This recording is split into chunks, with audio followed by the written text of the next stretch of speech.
PDB. Level ini relatif kecil dibandingkan dengan negara-negara G20 lainnya. Selain itu, dalam kurun waktu 5 tahun terakhir, struktur aset keuangan Indonesia masih sangat terkonsentrasi di sektor perbankan.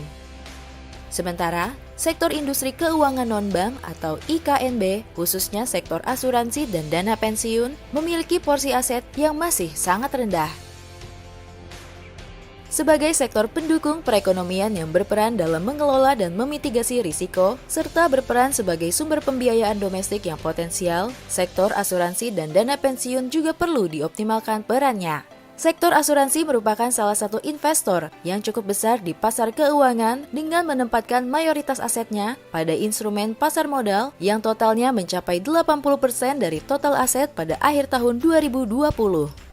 Namun demikian, tingkat penetrasi dan densitas industri asuransi masih tergolong rendah bahkan dibandingkan dengan negara-negara ASEAN 5. Adapun financial deepening baik dari sisi aset dan cakupan penetrasi pada sektor dana pensiun juga belum optimal. Pada saat yang sama, ekosistem sektor keuangan juga mengalami penyesuaian seiring dengan perubahan perilaku pasar ke arah digitalisasi dan green economy sebagai komitmen global. Sektor asuransi dan dana pensiun menjadi sektor yang turut menyesuaikan model bisnis dan strategi keuangan untuk dapat beradaptasi dengan perubahan ekosistem tersebut. Peranan strategi pengoptimalan investasi, tata kelola industri, serta beradaptasi dengan perubahan menjadi aspek penting yang dapat mendukung terciptanya ekosistem sektor keuangan Indonesia yang prudent, berdaya saing, dan berkelanjutan. Sebagai holding BUMN sektor asuransi, penjaminan, dan investasi, Indonesia Financial Group atau IFG melalui lembaga think tank-nya, IFG Progress, menyelenggarakan The First IFG International Conference 2022 sebagai bentuk komitmen dalam mendukung upaya pembentukan ekosistem sektor keuangan non-bank yang prudent, sehat, dan berkelanjutan. Pada tahun ini, IFG International Conference 2022 mengusung tema Insurance and Pension Fund Transitioning into Digital and Green Economy Ecosystem, yang merupakan the most progressive international conference of insurance and pension fund. Selama 2 hari, IFG akan mengadakan 4 sesi conference dan 1 sesi khusus dengan menghadirkan beragam narasumber internasional dan nasional yang kompeten di bidangnya. Penyelenggaraan IFG International Conference diharapkan dapat menjadi wadah untuk mendapat insight yang komprehensif serta pembelajaran dari best practice dalam rangka mendukung upaya pengembangan ekosistem industri asuransi dan dana pensiun Indonesia yang prudent, sehat, dan berkelanjutan. IFG International Conference resmi dibuka. Diselenggarakan secara hybrid via offline di The Ballroom 3, Ritz-Carlton, Jakarta Pacific Place, dan secara online dibuka untuk publik melalui virtual platform di www.ifgconference.com.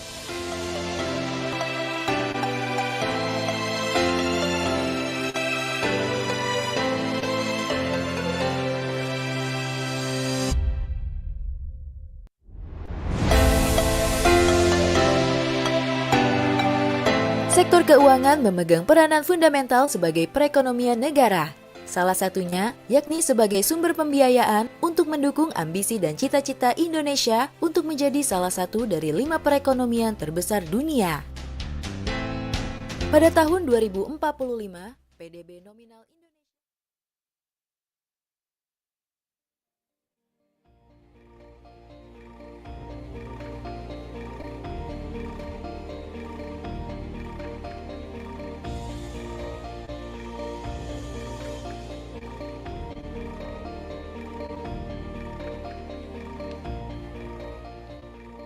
Welcome back, ladies and gentlemen. We hope you have enjoyed your afternoon with us, and please allow us to continue to the next agenda for the second day of our conference. Distinguished guests, Bapak Ibu yang terhormat, ladies and gentlemen, in the previous session, we talked about pension fund, financing the aging population. And now we will start the second session, where we will be talking about insurance, boosting penetration of the insurance sector. We invite to the stage our moderator for this session, Director of Technical of Indonesia Financial Group. Please welcome Pak Rianto Ahmadi. The floor is yours, Bapak Rianto Ahmadi.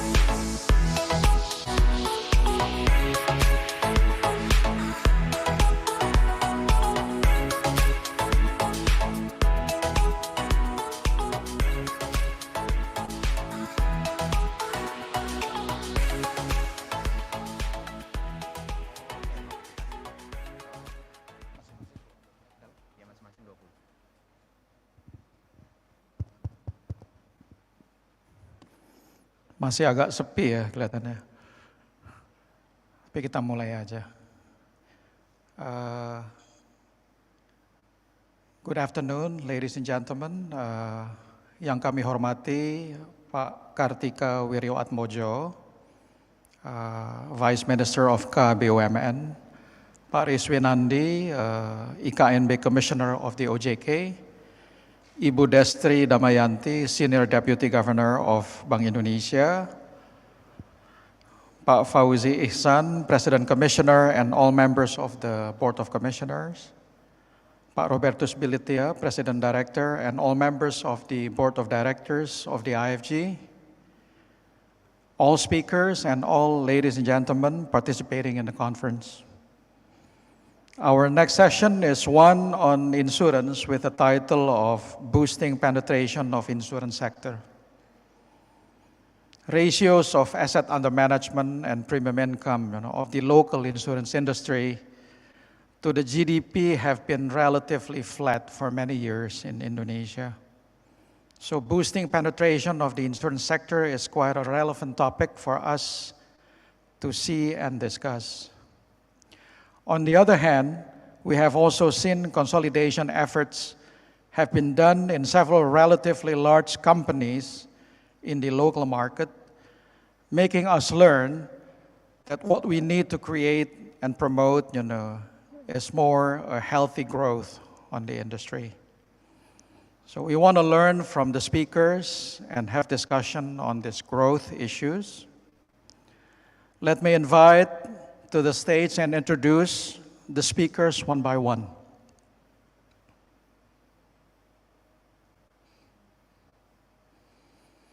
I would like to invite Pak Pantro Pandersilitonga, our first speaker in this session.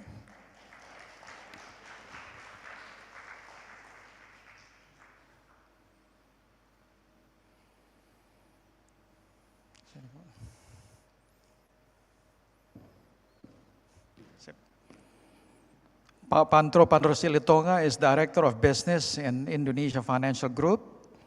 He is also currently President Commissioner of Bahana TCW Investment Management, a subsidiary of the IFG.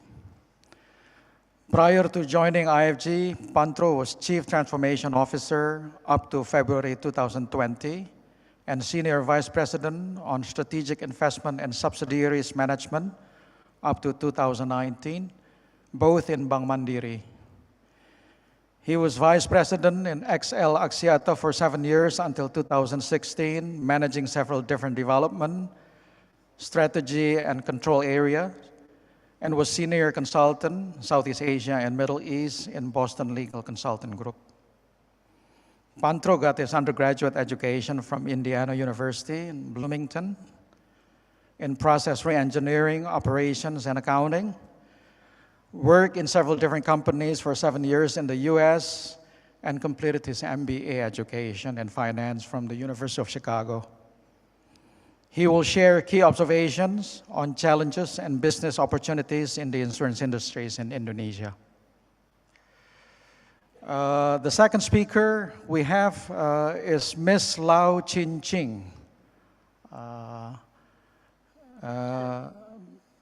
Ms. Lau is going to be participating, from Singapore through the video conference.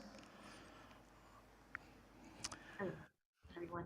Good afternoon. Chin Ching is Director of the Financial Development and Innovation Departments in Bank Negara, Malaysia. She oversees the formulation of strategic plans and policies to advance development of Malaysian conventional banking, insurance, and fintech sectors. She is These includes policies and initiatives to shape industry landscape and promote digitalization and related infrastructure towards supporting growth of a progressive, competitive, inclusive, resilient, and responsive financial sector. The department also drives initiatives to promote greater insurance access and penetration. Prior to joining the department, Chin was director in the Insurance Development Department up to March 2022, and deputy director in the Financial Stability Department up to March 2018. She began her career with Bank Negara Malaysia in 2003 after graduating from the University of Cambridge, UK, with a degree in economics. She will share key observations on the designing and implementation of mandatory insurance schemes in Malaysia and other interesting work on insurance industry which might be relevant for Indonesia.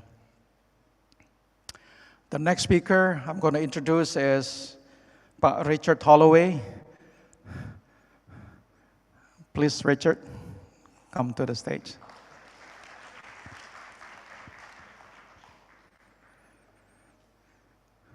Richard Holloway is Managing Director of Milliman Southeast Asia in India Life Consulting Business based in Singapore. He is well known across the region, having been working as a consultant in the region since 1995. He joined the firm in 2010 and has oversights now for managing Milliman's teams in Kuala Lumpur, Mumbai, and Jakarta. He also oversees Milliman's outsourcing team in Gurgaon, India. Prior to Milliman, Richard spent 23 years with Watson Wyatt, the last 16 of which were in Asia Pacific. He took on the management role for the regional insurance consulting business early in 2008 and also sat on the firm's global management team. Prior to that, Richard assumed the role of country head for Watson Wyatt's business in India from 2006 to 2008, was responsible for insurance consulting in Southeast Asia. For Watson Wyatt's businesses in India from 2006 to 2008, and was responsible for insurance consulting in Southeast Asia from 1997. Richard has worked on most of the mergers and acquisitions in Southeast Asia over the past 23 years and has undertaken several appointed actuary roles for direct insurers and reinsurers in Singapore and Sri Lanka.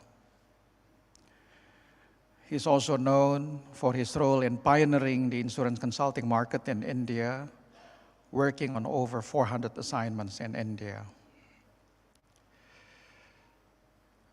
Richard got his first-class honor degree in mathematics from Oxford University, UK, and has professional designations of Fellow of the Institute of Actuaries, Fellow of Singapore Actuarial Society, Fellow of Institute of Actuaries of India, and Fellow of Actuarial Society of Malaysia. He is also council member of Institute of Actuaries of India. Richard will share key observations on measures taken to stimulate growth in the insurance sector in India, Singapore, and Malaysia. Our next speaker is Pak Adi Budiarso.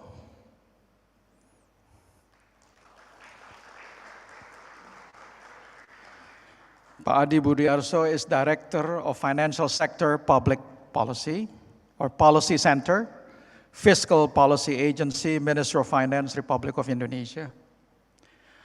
Prior to joining the center, Pak Adi was head of the Center for Climate Change Finance and Multilateral Policy up to August 2020. Director of Financial Profession Supervisory Agency up to July 2019, and Chief of Organizational Transformation Officers of the Minister of Finance Reform and Transformation Office from 2014 to 2018. He got his undergraduate education in accounting, from STAN, S-T-A-N. Master's education in accounting, from the University of Southern California, US. and doctoral education in business administration from the University of Canberra, Australia. Pa Adi will share ongoing and forthcoming reform efforts being executed and formulated by the government on both the insurance and pension fund sectors. Okay.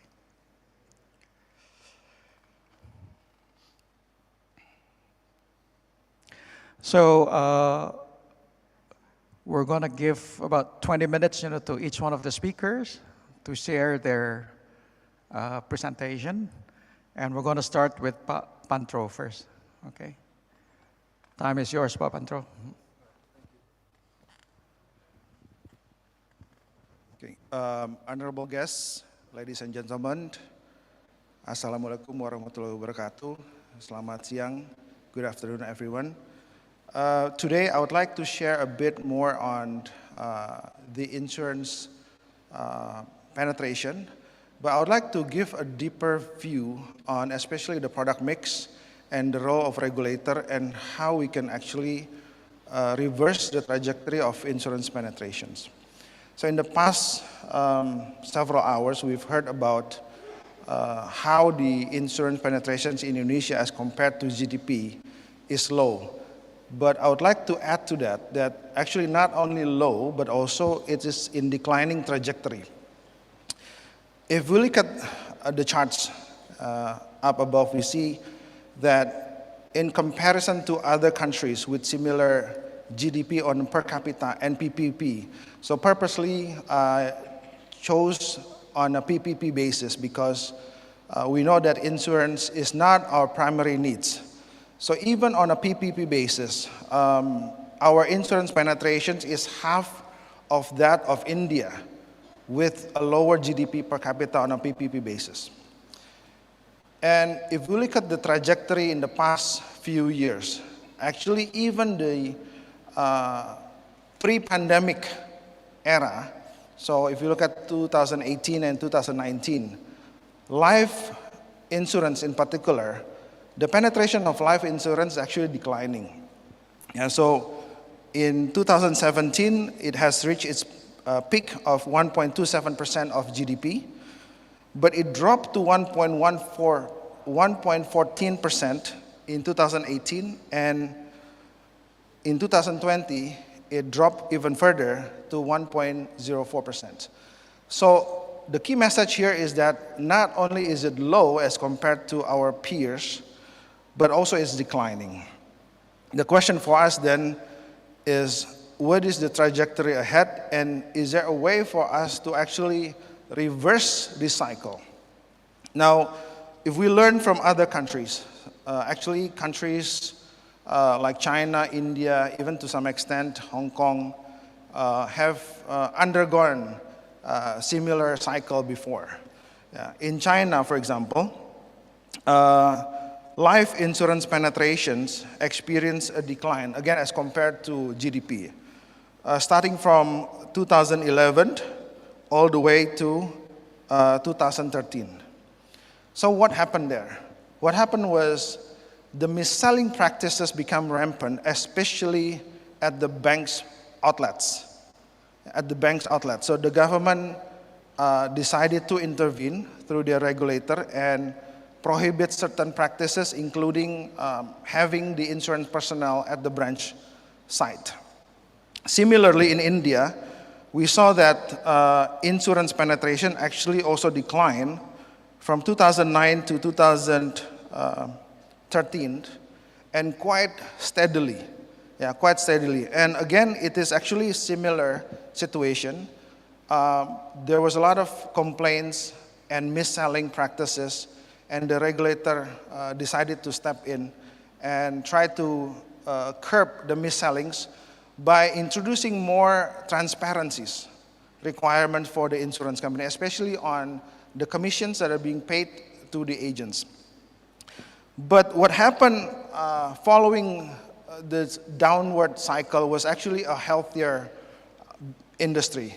So I think here I'd like to pause a bit and say that I don't think the focus is so much on just the growth of the insurance penetration, but also the health of the insurance penetrations.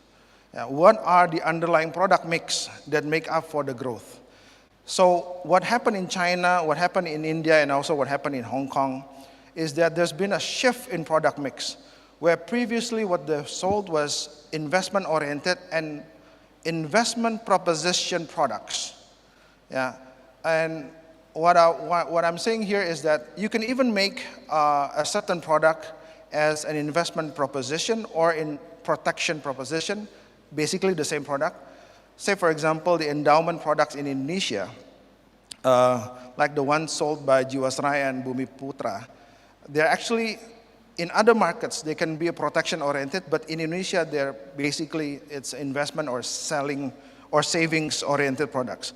So if you go back to India, for example, unit link, so the bar, the red bar is actually unit link, dropped from previously 89% of the product mix down to 29% of the products mix post the regulatory interventions on making sure that there is a cap on charges that the insurance companies are charging the customers. So they impose a cap on management fee, they impose a cap on other administration charges, and also making sure that there's a minimum on sum insured as opposed to just pure investment products. Similarly, in Hong Kong, we saw that unit-linked product dropped from previously 39%, now down to 9%. So what we're looking at here is that the intervention of the regulator has helped the industry to produce a better mix of portfolio and push towards a healthier growth. Now, let's look at Indonesia. If you look at Indonesia, the mix, we're still so much in the investment-oriented products. So again, the bar chart is unit-linked products, which still accounts for the largest product in our portfolio. 67% of the product mix in Indonesia is actually unit-linked, followed by 24% is endowment. But again, this is the savings-oriented endowment. Yeah. It has been going down, but it's still a big chunk of our portfolio. And we think that we should be able to reverse this cycle. Yeah. If you go to the next slide. Yeah. All of these markets, we're seeing a cycle where the investment-oriented products has carried the growth of the penetration to a certain point. But then, because of customer complaints and the regulations interventions, there's a decline, and then the cycle goes back up. And there are two keys that we believe that will actually change or reverse this cycle, even for our market in Indonesia. The first one is actually regulatory involvement. We think that more transparency on products and the propositions would be very important, and the push towards the protection-oriented products. And the second one is how to make the distribution as efficient as possible. As we know that for unit link, typically for the first premium, 60% goes to the agencies. We think that digital distribution is a key to make the distribution much more efficient. And on protection-oriented, we also observe that health insurance actually enjoy a very healthy growth. If we draw the line between 2016 and 2020, while the other insurance aspects are actually relatively stagnant, health insurance is growing at close to 10%. And that's why we IFG, through IFG Life, is also pushing towards health insurance, because it's the clearest protection-oriented insurance is actually a big chunk.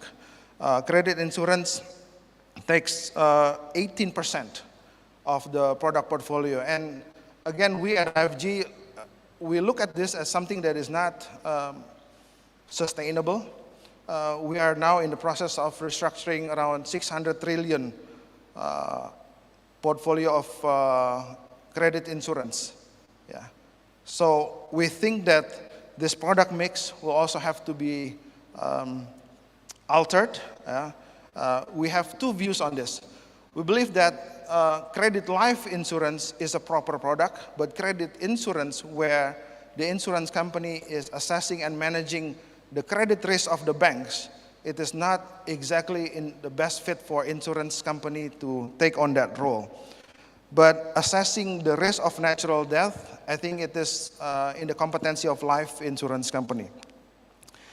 Second, we believe also that mandatory third-party liability also can help boost the general insurance penetration. We've seen this in China when the government mandated third-party liability in 2006.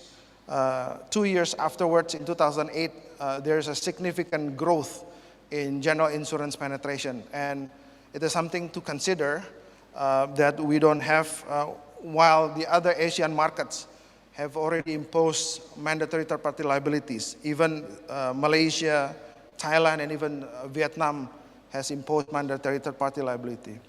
And last point, we believe that digital business model. Now, we're not talking just about technology, but a completely different business model altogether. There's been a significant investment in InsurTech. Yeah, I think in the past couple of years, from $7.2 billion doubled to $14 billion investments in InsurTech. And the role of InsurTech is not just to introduce technology into the business process, but also a completely different model, where in the past, insurance is not sexy. Yeah, you can't really sell a protection because it's not really sexy as opposed to investment. But the new model actually rests on a contextualized and embedded proposition into a marketplace or an ecosystem. So you don't just sell insurance per se, but the insurance is actually embedded as part of the marketplace ecosystem. And when in the past, the process is manual and complicated, more and more InsurTech is introducing usage-based insurance. They pay for insurance when they really need it. Yeah. So we really see that the shift from aspect is the help of technology and a completely different model altogether. And we also believe, although some may say that this can jeopardize. Okay, thank you, Pak Pantro. If you look at the summary of Pak Pantro's presentation, it's interesting to see that experience in developing countries, growth after declining phase was driven by protection-oriented products. It happened in China and India. Yeah? Let's have discussion on that, with Richard and the other speakers. Yeah. How big, is the effect of product, yeah, on this penetration thing, yeah. But let's get to the next speaker first. We're going to have the discussion, later. Let us give the floor and time to Ms. Lau Chinching from Bank Negara Malaysia. It's yours, Chinching.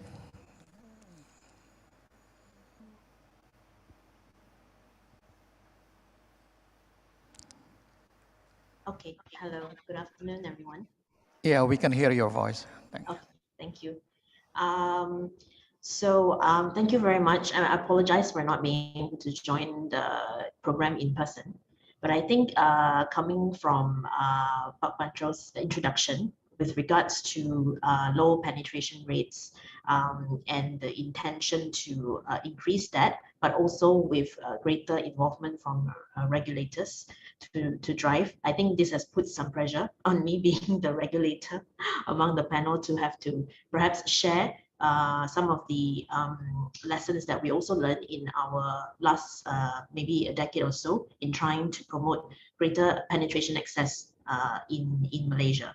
So perhaps starting from the structure that we have, pretty similar structure as Indonesia to some extent, but over the years we have seen that in the life segment there is a more balance between investment products as well as pure protection products. We're also beginning to see more demand and supply of pure protection and products sold through direct channels without agents, but there is a growth in the bank assurance channel, and of course definitely a greater demand for medical health products as well. That's on the life side. I mean, given the relatively low interest rate environment, there is still a lot of demand for insurance as a potential both protection and as well as investment product. Coming to the general risk side, we, as mentioned, it's a mandatory cover in terms of third-party cover. So we do have a very high percentage of our general products being in the motor-related segment. And next to that would be the fire segment, which protects against, of course, fire and flood risk, among others. We also have, so I guess in total, the amount of our penetration rate is currently at about 4.5% of GDP. It's been hovering at around that, plus minus, and we would definitely want to see it grow further. But I guess the magic word that I think Pak Pancho did touch on really is the quality of the access and the penetration that we want to see. And so over the years, we've put in some regulations, for example, on the life side, what we call our life framework since 2015, that is ready to lay the path towards how we want to, at one hand, liberalize the market so that the market can control better their expenses, their management of their agency force, their distribution channels, but also on the other hand, how do we promote better disclosure, better transparency, and also maintain the minimum minimum cover for the policyholders. And that's on the life side. For the general risk side, we have put in place, we still have motor tariffs present in Malaysia, although currently most of the motor products are actually comprehensive cover, but the tariff is still in place, and we have been moving along a program to gradually de-tariff so that we can also again give more space for greater competition in the market. So that both phases, both plans are in progress right now. And what we have done more recently is that in January this year, we have introduced the financial sector blueprint. We have launched our 5-year financial sector blueprint, which replaces the previous 10-year blueprint. Some ask us why 5 years blueprint now and not 10 years, because I think given the current environment, which is very volatile, especially over the last couple of years, we do not dare to prophesize too much, and the landscape is really evolving. Our approach towards this new approach to developing our financial sector, not just the insurance sector, but the financial sector as a whole, through the blueprint is to get more collaboration, public-private partnership between among regulators, among the government, as well as among the private sector, so that we can push forward areas of penetration that we still, areas of protection gaps that we still need to fulfill moving forward, so that we can push the economy frontiers. And this is where we're talking about, for example, in the area of microinsurance, for example, in the areas of general risk, which are new, like, say drone insurance or cyber risk, etc., where it's because of the stage of development of our economy, we need to continue to enable the provision of such insurance solutions, be it in partnership with domestic or foreign private sectors players, or also in collaboration with maybe certain authorities or the government. And so the blueprint lays out our strategies for this. And another key component, two other key components among other than identifying these areas that we want to push forward would be, one is in the area of digitalization.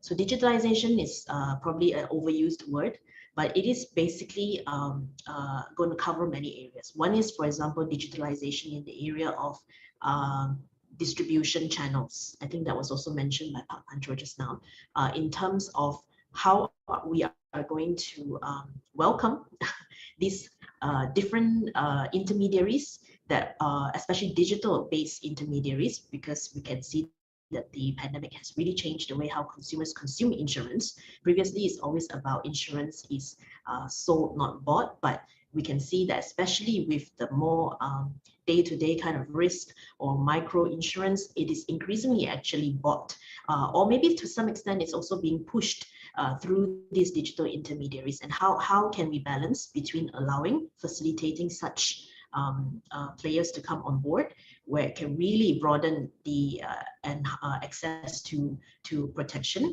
but on the other hand, how can we enhance disclosure, consumer awareness, customer consent, data privacy, cyber risk, and so on. So that's on digitalization. The other area that we will also focus on really is on giving more access to different forms of players, which include digital insurers. So we have actually issued a discussion paper earlier this year on allowing new licenses and access to digital, fully digital insurers and takaful operators, perhaps over the next year or so. And why? I mean, does digital insurers really work? It's probably still a pilot program, but what we see is that we want these players to perhaps introduce three elements. One is enhanced inclusion, because perhaps they will venture into certain risk, or maybe the way they design the products would be a lot more simpler, a lot more transparent, and perhaps real time.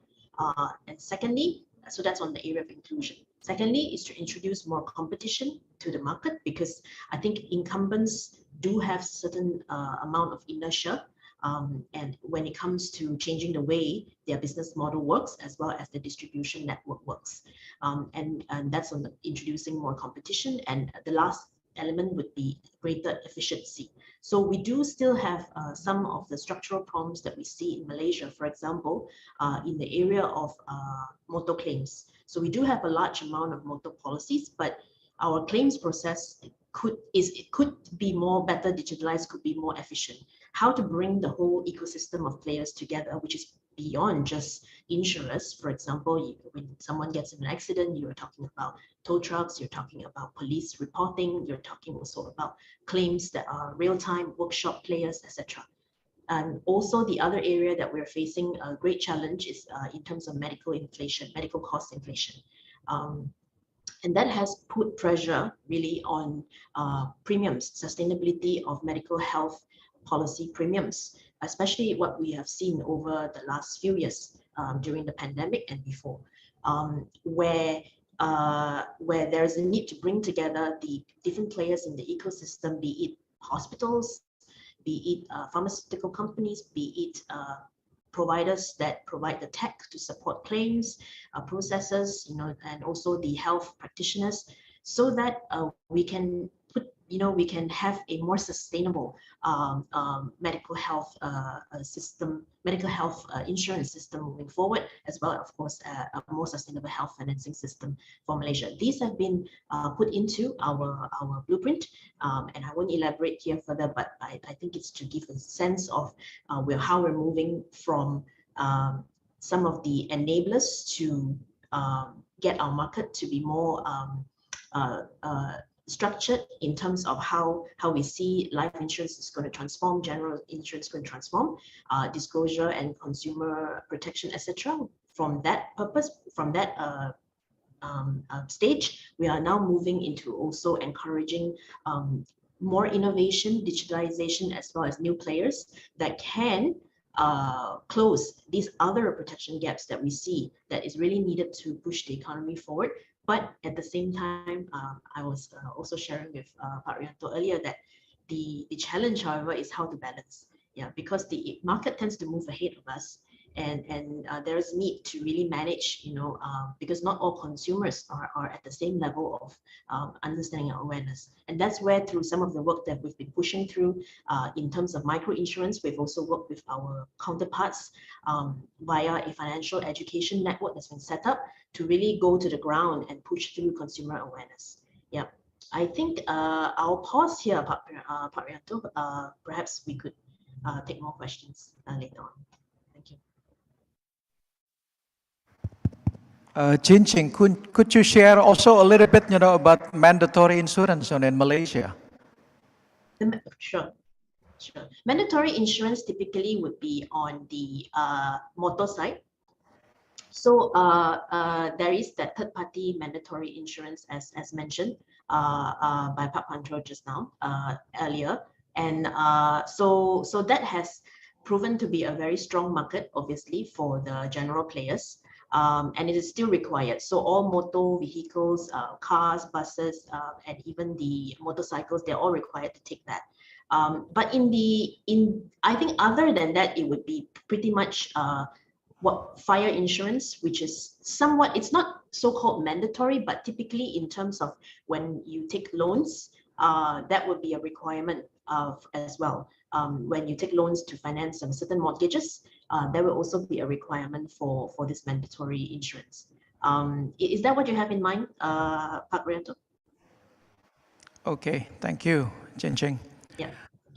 Let's move to Richard now. Time is yours, Richard.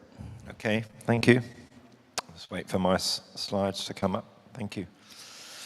I've got my slides here and there, and my eyesight's not that good, so I'll manage the slides appropriately. Here we are. Okay. Some of my material, I'll try not to repeat too much. Pantro did cover a few slides on penetration. I'll tend to put a slightly different spin on what I'm going to say, but some of the numbers may be similar. Start off with this slide, which is really looking at the history of how Indonesia, Malaysia, Singapore, and India have grown over the years. And you'll notice there the Indian chart is very similar to the earlier one. This is showing new business growth rates. I think what to me is quite interesting is in 2013 we were asked by a client to project or forecast, is the right word, growth for Singapore, Malaysia and Indonesia over the next 5 years. And at that time we were forecasting growth rates of 7 for Singapore, 8.8 for Malaysia and 16.3 for Indonesia. Yes, 16.3. But if you then look at where we are now and you look back 10 years, slightly different time period, the actual new business growth rates that were achieved were 10.3% for Singapore, so that's higher than we were forecasting. But both Malaysia and Indonesia were actually 5.5%, which is less than what we were forecast, and in the case of Indonesia, substantially less than we were forecasting at that point in time. You'll remember that many foreign companies were looking to come into Indonesia in 2013, 2014, on the back of the optimism and prospects for the Indonesian sector. So that's looking back, but it's not just looking at the numbers, it's trying to understand why those numbers played out the way they did. And there are many reasons for that. And these are only views, but in Indonesia and Malaysia, I think a common theme is that companies have struggled to grow the distribution channels, struggled to improve the productivity of the distribution channels. And actually, if you look at the industry now, it isn't that materially different than what it was 10 years ago. The industry hasn't moved on. Whereas in Singapore, I think you see a much more robust industry, much more mature industry that has given it the platform to withstand whatever has occurred in the external world, and you've seen some pretty robust growth there. And if you look at the distribution channels in Singapore, you can definitely look back and say that the quality of distribution has improved over the last decade. So there are some lessons there. There are some lessons there. This is a similar chart to Pantro had on penetration. Indonesian penetration is low. I think I'll move on. It's not just looking back though; it's also looking forward. And several initiatives have taken place sorry, I've got to get my slides all lined up here. Several initiatives have taken place, either through regulators or industry bodies, or indeed reinsurers, trying to project the potential for the sector, and in particular, you'll find several reports looking at the protection gap, as it's called. I noticed it's called an underinsurance study in Malaysia. That's a little bit more dated, 2013. Swiss Re have a mortality protection gap survey as well. The Singapore one has just been recommissioned. They do it every 5 years, and I'll touch a little bit more on that later. Swiss Re's report is quite interesting. It actually tries to quantify the mortality protection gap in different countries. In Indonesia, the range of under the range of under protection, if you want to call it that, is sort of 70 to 80%, depending on the income group. So that's a pretty substantial gap, which is, of course, a significant opportunity, and that's why people are interested in the insurance sector. It's how to penetrate that significant opportunity, and obviously. If you look at the more mature markets, Australia, Singapore, Hong Kong, there is less protection gap, arguably less opportunity because they're more mature markets. Okay, this is very difficult to read, and I'm not expecting you to read it. It's Swiss Re go on further to try to articulate what that means. So in Indonesia, they quantify the mortality protection gap at $2 trillion US. That's mortality protection gap, and they reckon there is an opportunity to close that gap to the extent of $8.5 billion US annual premium per year over the next decade.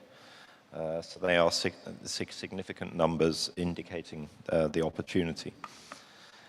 And if you look at, if you dig into this, I've only covered the mortality protection gap. Swiss Re then go on to talk about the health protection gap, and then from a casualty and general insurance perspective, what is the natural catastrophe protection gap? So significant opportunities.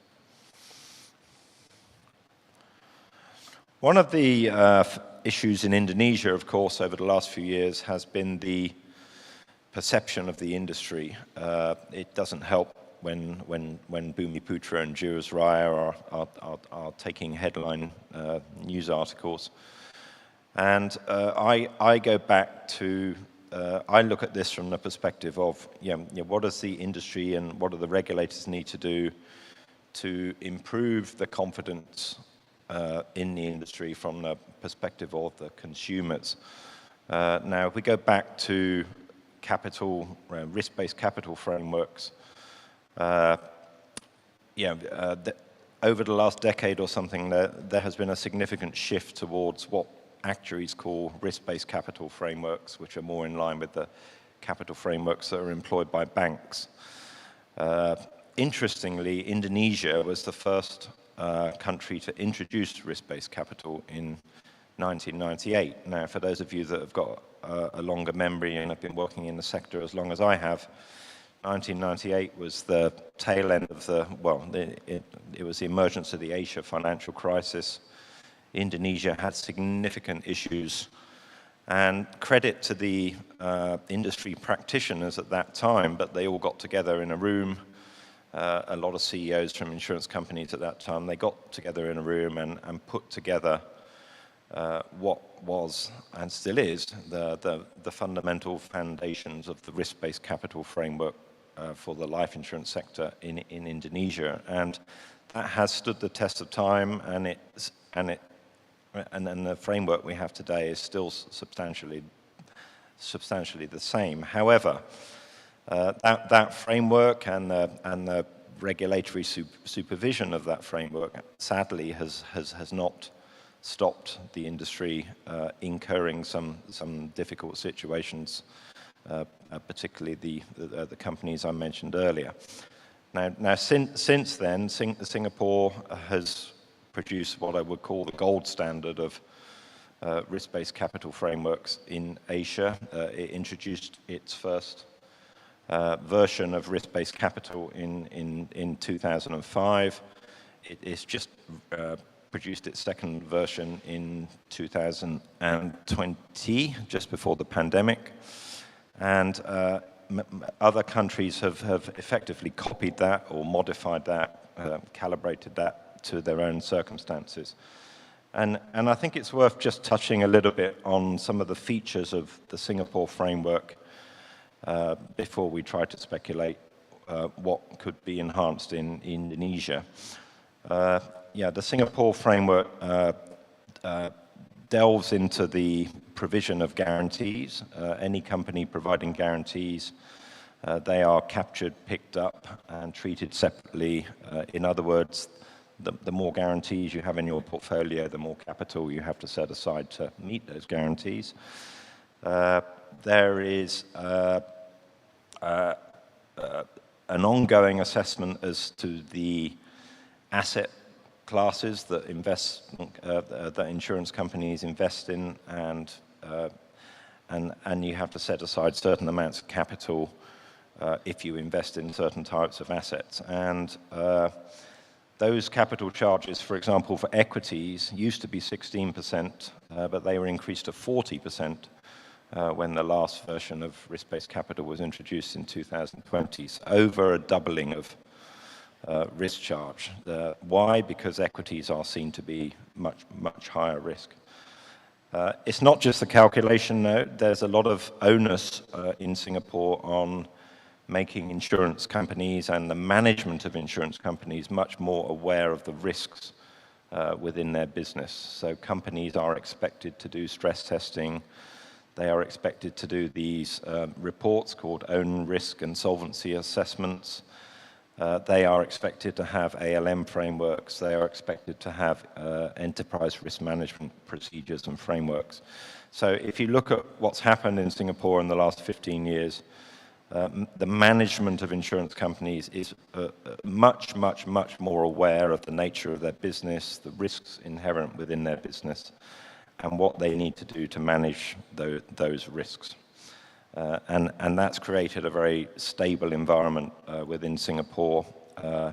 That framework's been substantially copied by Malaysia.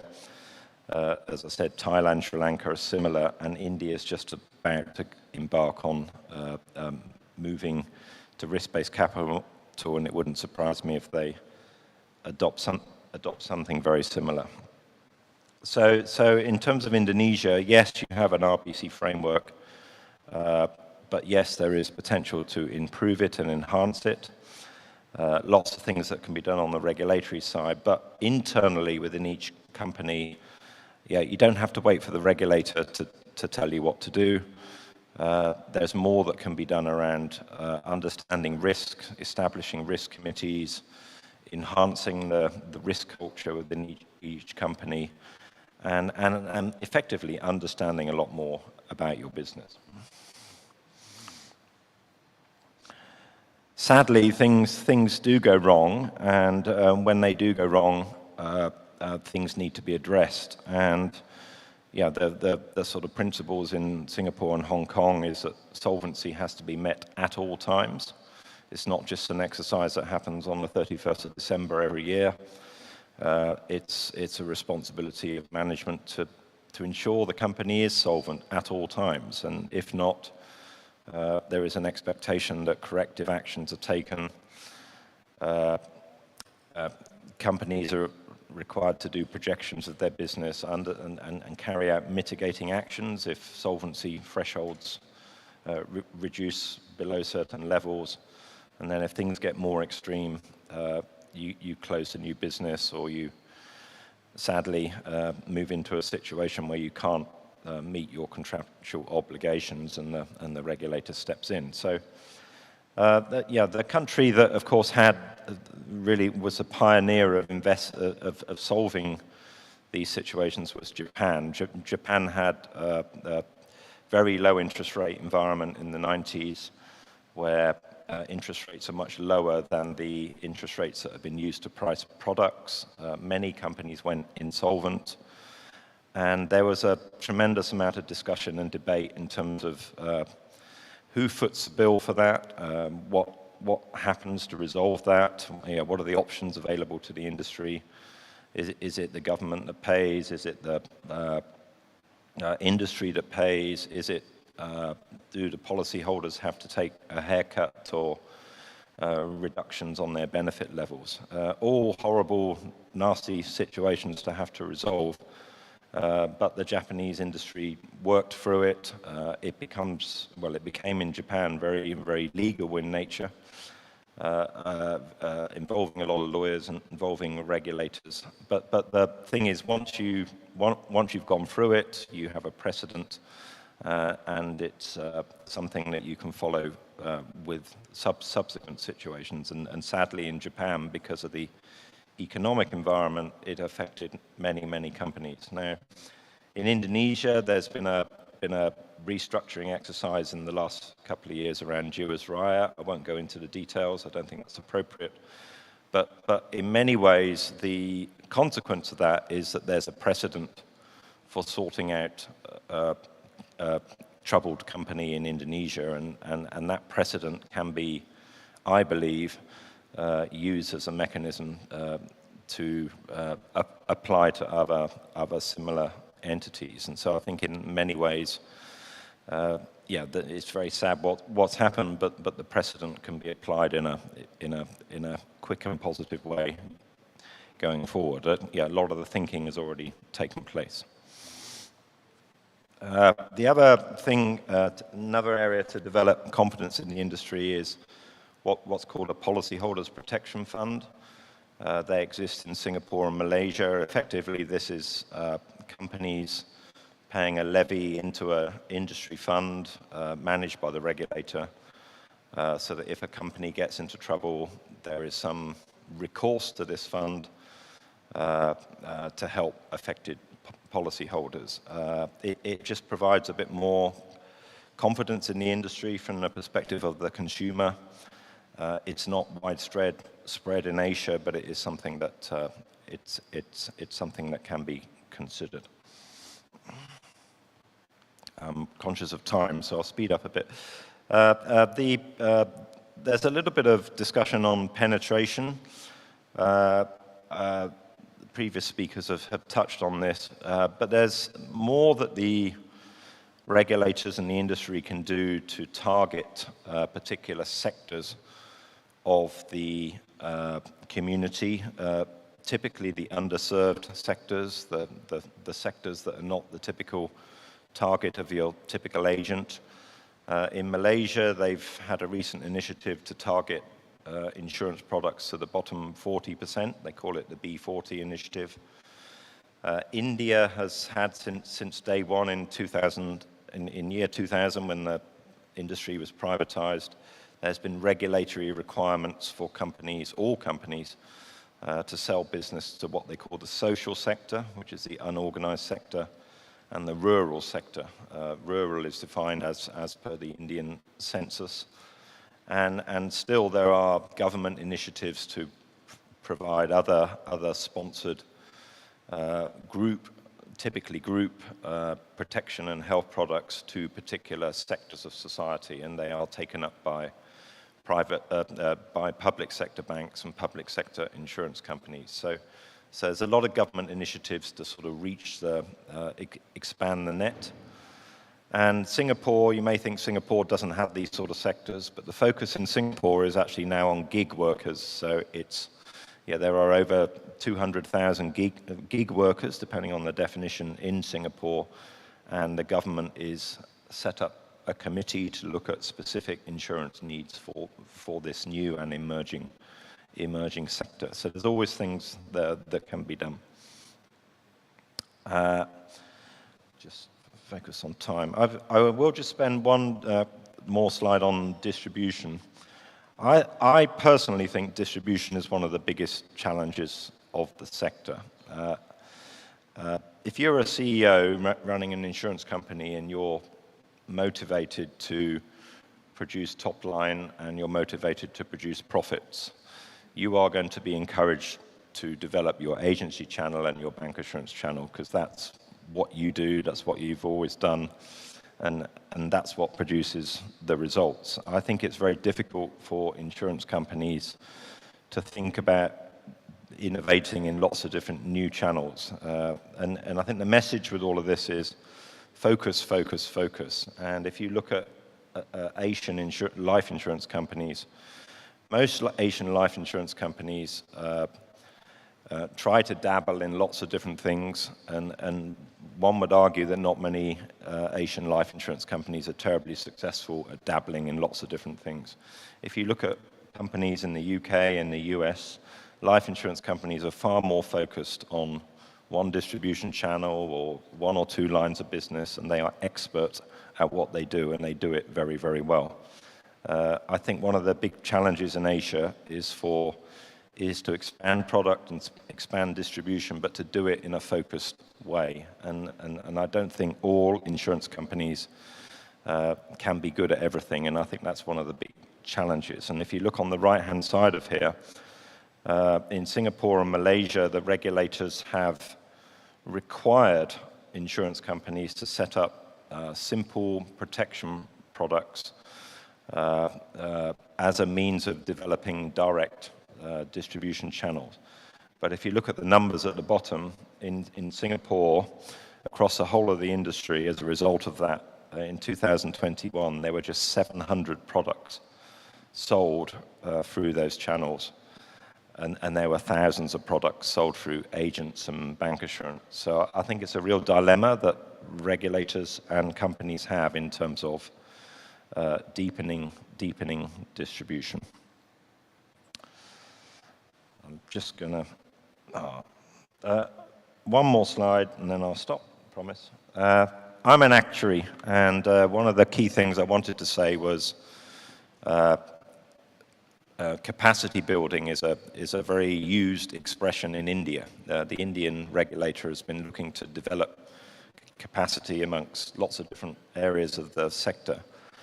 But actuaries are fundamental to the growth of the life insurance industry. And on this chart here, I think you'll see some quite alarming figures, and that is Indonesia has 225 registered fellow actuaries as part of the Indonesian Actuarial Society.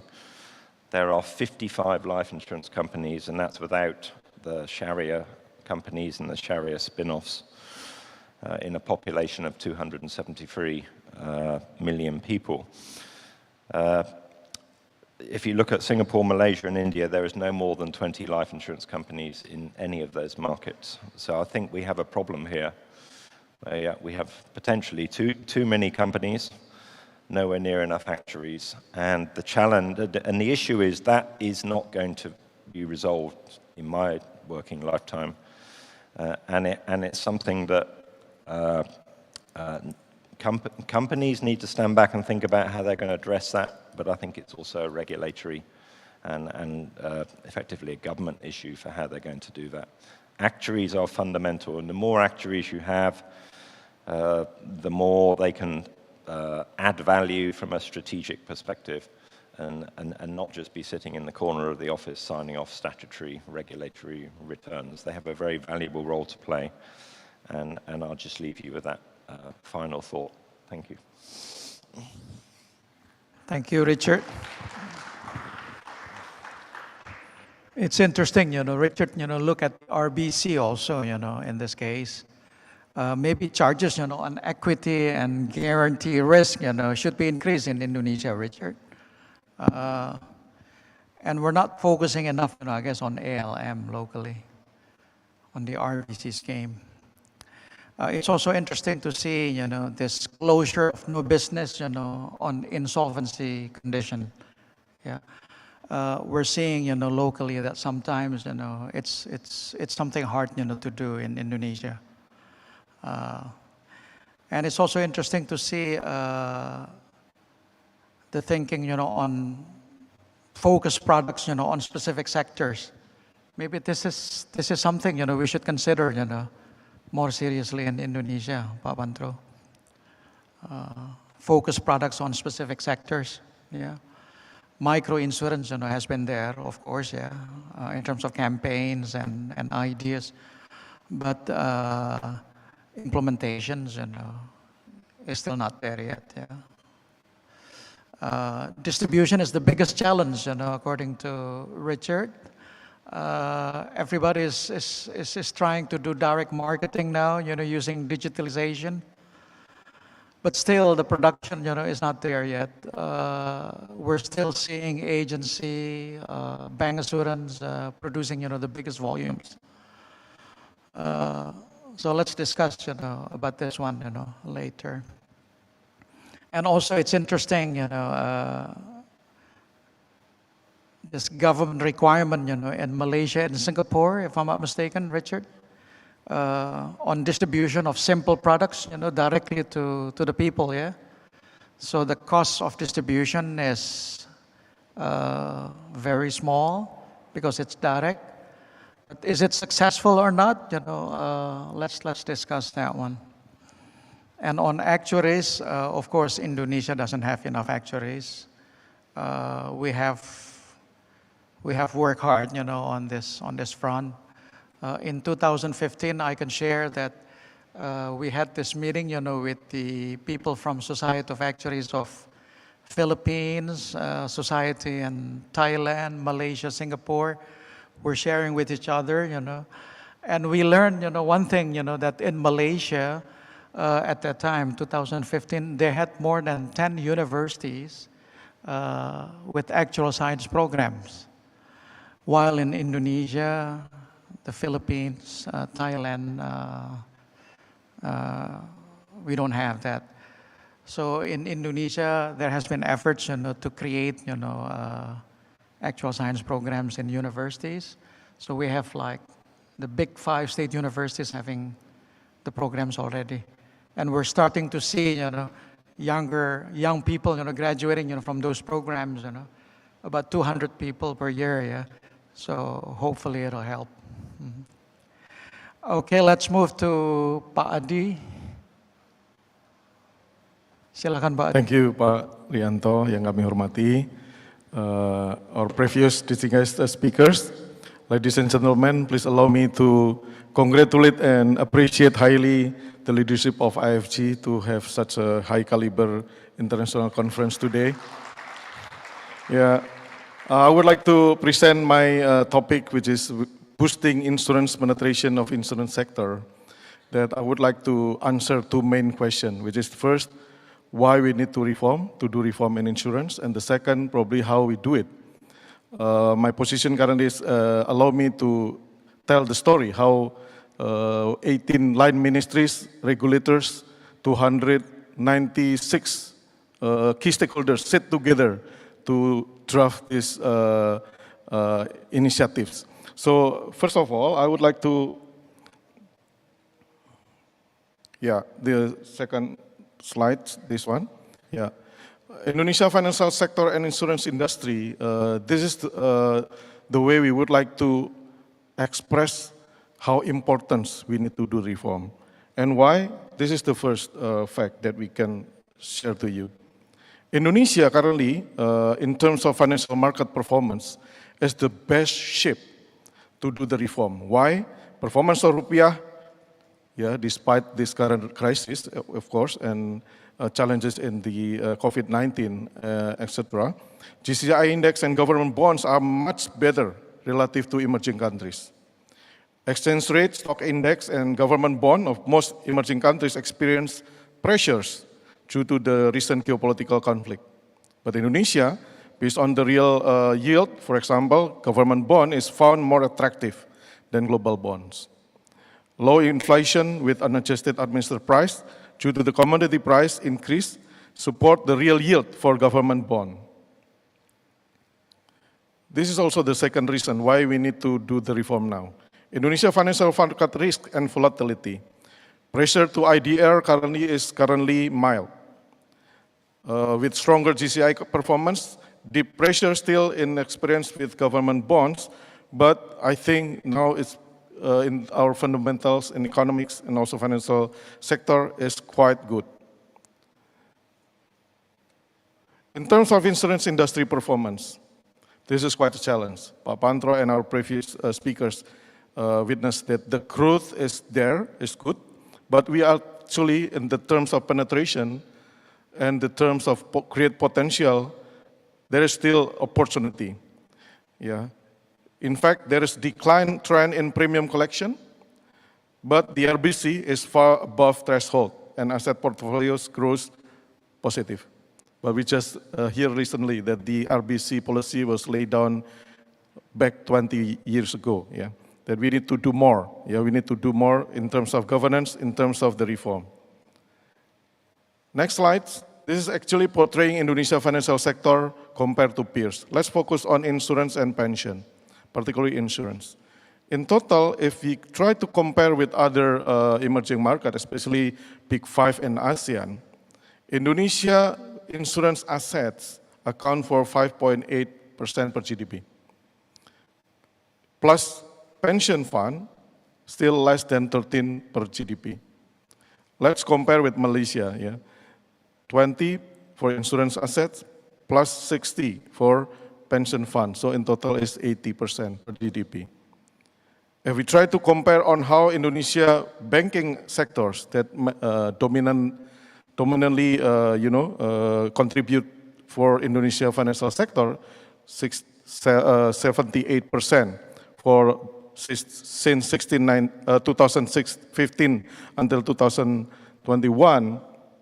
The contribution for insurance and pension arguably may contribute in the later day for the strengthening of Indonesia banking sector and capital market.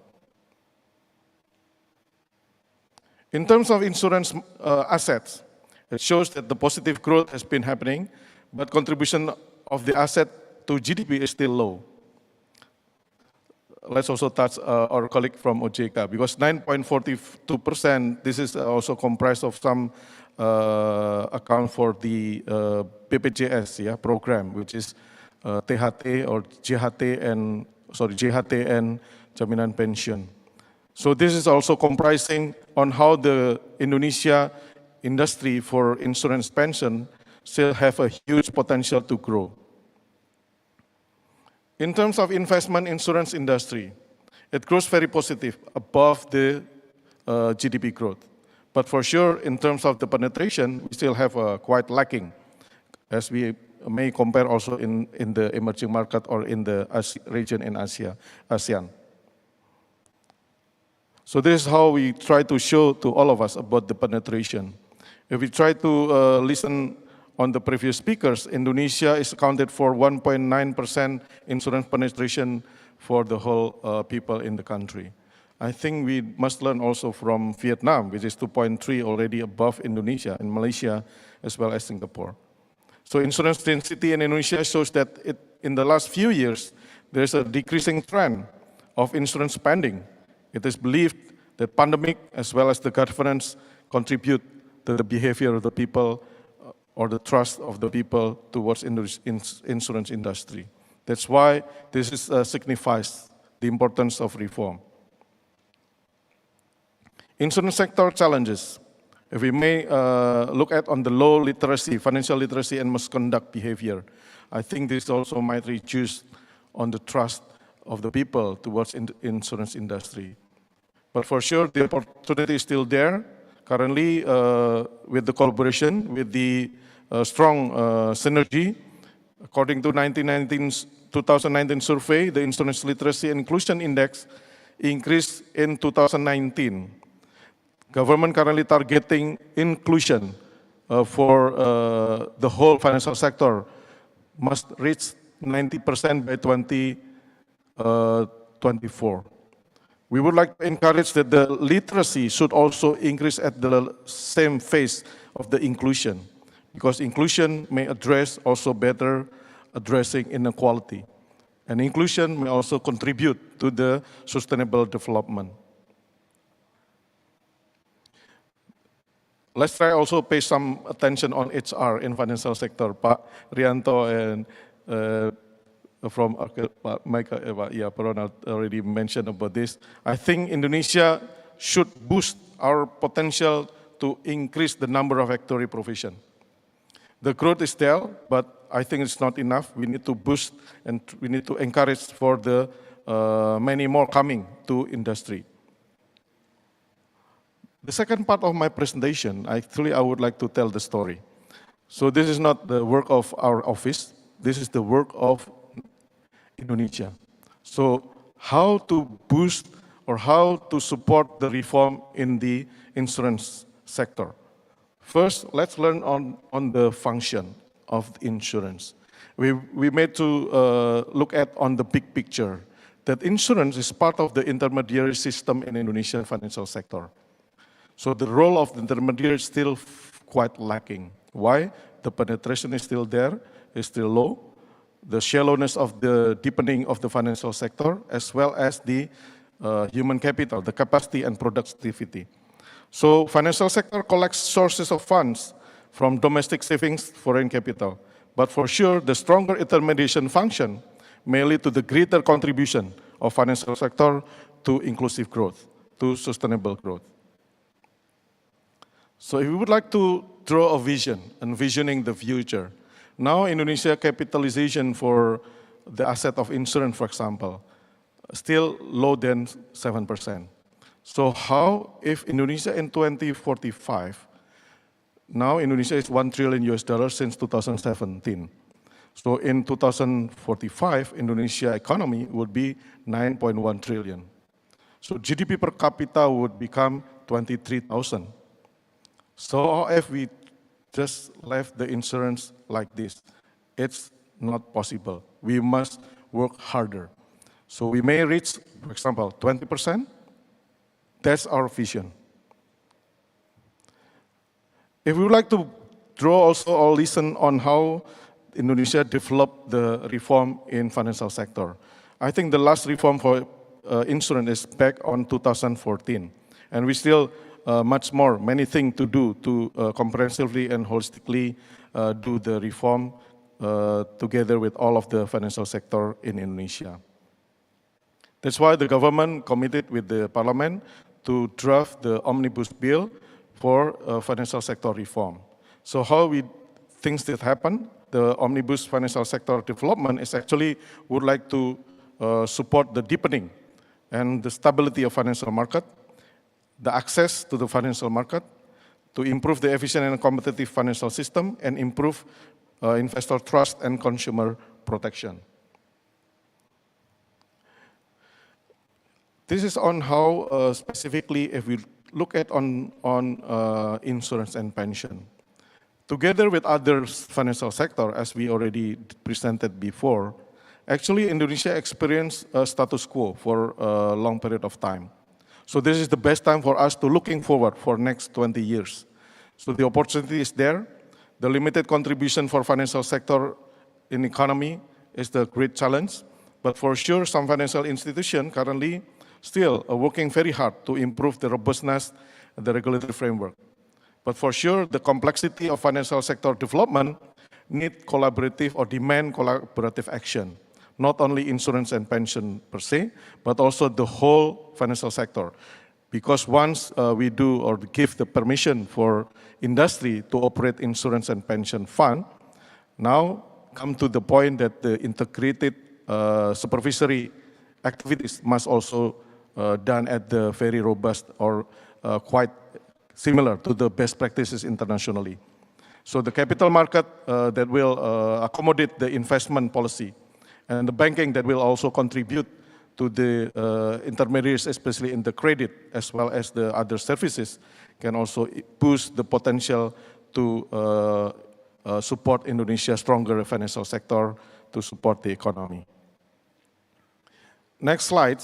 This is actually the one that we would like to convey to all of us, that the Indonesia financial sector reform actually comprises towards three main key objectives, which is inclusion, deepening, and stability.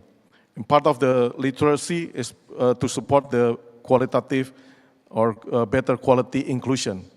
So the financial sector that deep, innovative, efficient, inclusive, and reliable, as well as strong and stable, must be developed under as the roof, and we must develop this under or with the support of the 5 key pillars. Why we develop 5 key pillars? I think this is the one that we addressing so many issues, and we compile it into 5 key group of framework. The first is on how to improving access to financial services, promoting long-term sources of finance, which is insurance and pension is there, increasing competitiveness and efficiency in the financial sector, developing instruments and strengthening risk mitigation, so end-to-end governance perspective, as well as strengthening investor and consumer protection.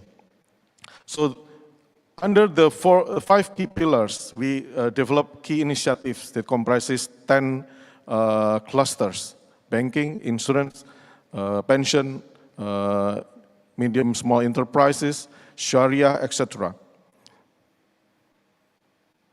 So this is how then, in summary, if we would like to tell the story on how the synergy should go all together, comprising all the key stakeholders, to sit together to improve the literacy and education. Sit together to have initiatives such as, previously already discussed, mandatory insurance program. It's already in the law of the LLAJ, for example, but in the implementation, there is still quite challenge. Policyholder protection program, this is quite homework for the government and the industry, and we will try to promote in these coming years. Improve access to understand and purchase insurance product, consumer protection, human resources, good governance, corporate governance, as well as integrated supervision. This is one among other things that we would like to collectively promote this initiative as part of the reform of the bill of the Indonesia financial sector reform in this year. If we may update you all about the current stages, Omnibus Law of Financial Sector is one of priority that's been discussed or will be discussed in this year. The Parliament initiative or Parliament will initiate the draft of the bill, compiling it and then send it to the government. But for sure, the work has been done together beforehand. I think this is also a quite extensive discussion among industries, within industries, also across the regulators. Regarding to the insurance sector, the government, together with the related stakeholders, as well as the Insurance Association, the OJK, the LPS, BI, Bank of Indonesia, has done meetings to stock-taking issues in particular sector, it is insurance.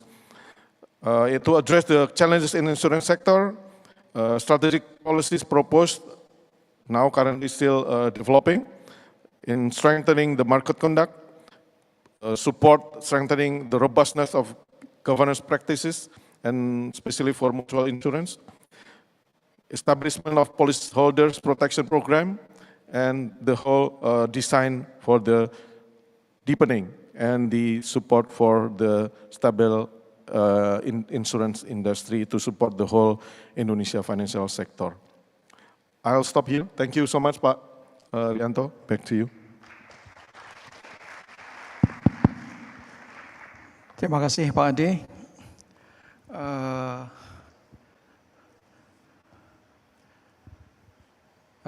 It's interesting you mentioned, about the fact that we're not having enough actuaries also, in Indonesia, and effort has to be done there.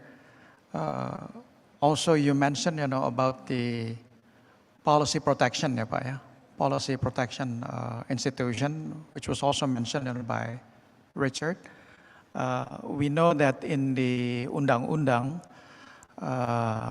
Perasuransian year 2014, it was already expressed, that the forming, of the lembaga penjaminan polis should be done, ya. Sudah diamanahkan, Pak. But we're still not seeing, the institution yet. So that's why it's also a topic, we're discussing here. For discussion, I like to start, with product maybe first. Pak Pantro mentioned, that the kind of the recovery, occurring in China and India seem to be characterized, by more focus, on selling protection, Pak Pantro, yeah. Yeah. So previously, they're selling, more, investment-oriented products.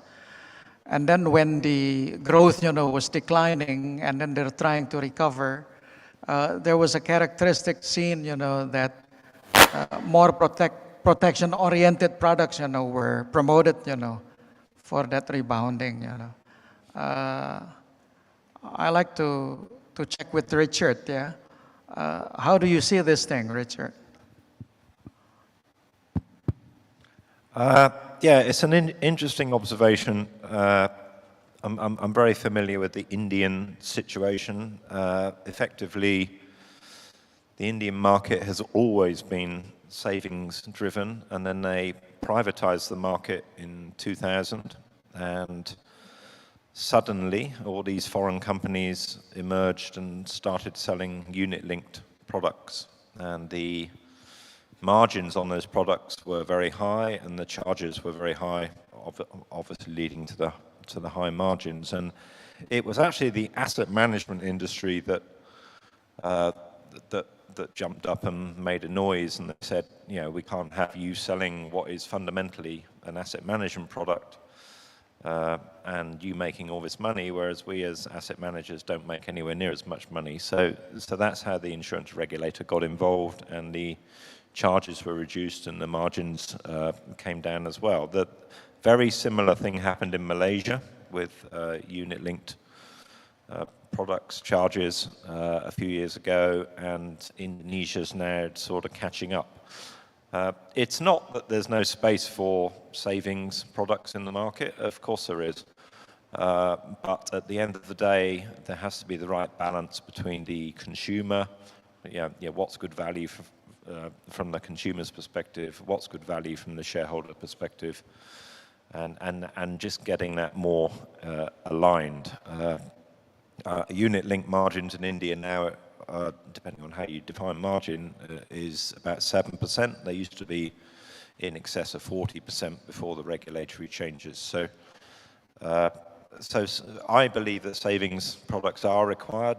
You just need to get the balance, the right proposition for customers, without insurance companies making too much money. And I also believe there's a tremendous scope for protection products. Obviously, the statistics are very revealing that there's a big protection gap. So it's getting, at the end of the day, the consumers and the regulators will push the industry into the right space. It takes time. Pantro's right. I mean, there is regulatory discontinuity in India has actually come up ultimately with a better proposition to customers, which is the right thing. So, but these things don't happen overnight, and they take a while to evolve. Pak Pantro, mungkin, if you want to add. I think Richard has given more context about the India market. And see, the thing is, it's not so much about the investment-related products, but investment as a proposition. I think that is completely off. When you start telling your customers for a certain return, and you are an insurance company, that is when it can go very wrong, and there's a conflict of interest there, I think. And especially as insurance companies are paying a significant amount in commission, so the push is getting too hard. And then the unit-linked products cost structure is so opaque to the customers. Customers don't understand the real cost structure that is embedded in the product. So the mix of that, so between the conflict of interest between agents receiving so much in commission and the opacity of the product's cost structure, and also very high investment promises. That's, I think, where the mix can go very, very wrong with these investment products. Yeah, we know that a lot of products sold in Indonesia have investment components, in them. Whether it's traditional product or whether it's unit-linked products, investment-linked products, a lot of these products have investment components. With endowment, with traditional products, the challenge we have, is on the guarantee risk. Yeah. Some of these companies, are just promising, too high returns, to the customers. And the contract, is long, so it's not a good risk management practice. Yeah? The guarantee risk, is just a lot there. So a lot of companies, experience problems, because of that. But on the other hand, with this unit-linked thing, well, distribution is expensive still. We still have to pay a lot, to agents, to the banks, to distribute product. But a lot of times, with the unit-linked products, the sales talk, the way the distributors explains, about the products to customers, many times, is not in good quality. Yeah? So we're seeing, a lot of people complain, about unit-linked products in Indonesia, triggered, by the crash, of the equity market, in 2020. So that's why Pak mentioned, the sales of unit-linked, went down significantly. Yeah. But some companies are actually, although they're selling unit-linked products, they're selling a lot of protections, with it. One company I know, if you look at the cost of insurance deduction, from the fund, it's quite much. Some companies focus more on critical illness protection, and some of the companies probably focus more on health, protection. But the cost of insurance deduction, is a lot, although it's unit-linked. Yeah.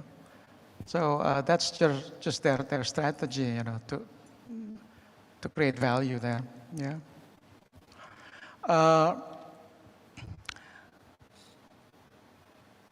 Capping of distribution costs, was done in Malaysia and Singapore, as far as we know. Yeah.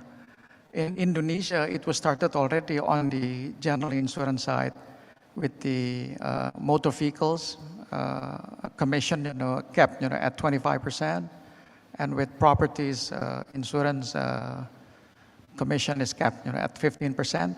And now we're starting to see on the life side the new regulation on unit-linked.